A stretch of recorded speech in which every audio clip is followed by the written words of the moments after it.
Hello, good morning. তো চলে এলাম আরো একটা মিনি ব্লগ নিয়ে। সকালের শুরুটা আমার কিছুটা এভাবেই হয়েছিল। আজকে সকালে ব্রেকফাস্টে আমি খেয়েছিলাম মসালা ডোসা।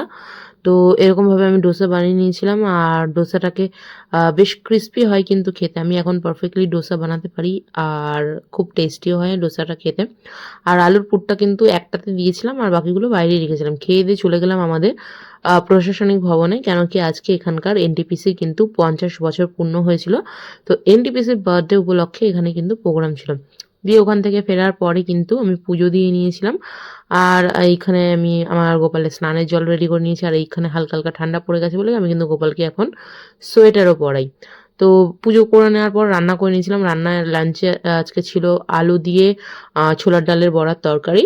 আর ছিল শসা আর একটা জানি কিছু ভাজাভুজি করেছিলাম সেটা ফিলহাল এখন আমার মনে পড়ছে না। তো এটাই হচ্ছে আজকের আমাদের লাঞ্চের মেনু। দিয়ে খেয়ে দিয়ে বিকালে একটু পড়িয়েছিলাম। পড়িয়ে টড়িয়ে সোনাই আমাকে নিয়ে গেছিল এখানে একটু ফটো তুলতে। এখানে আমাদের এই বঙ্গাইগাঁও লেখাটা উঠেছে। তো সকালবেলা এসেছিলাম তখন আলো ছিল না, এত সুন্দর লাগছিল না।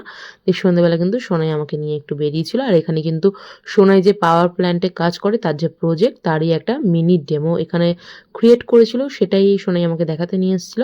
তো এইভাবেই আজকে সারাটা দিন কাটলো বেশ আনন্দে। ভিডিওটা ভালো লাগলে একটু লাইক করে দেবেন। আজকের মতন টাটা, গুড নাইট।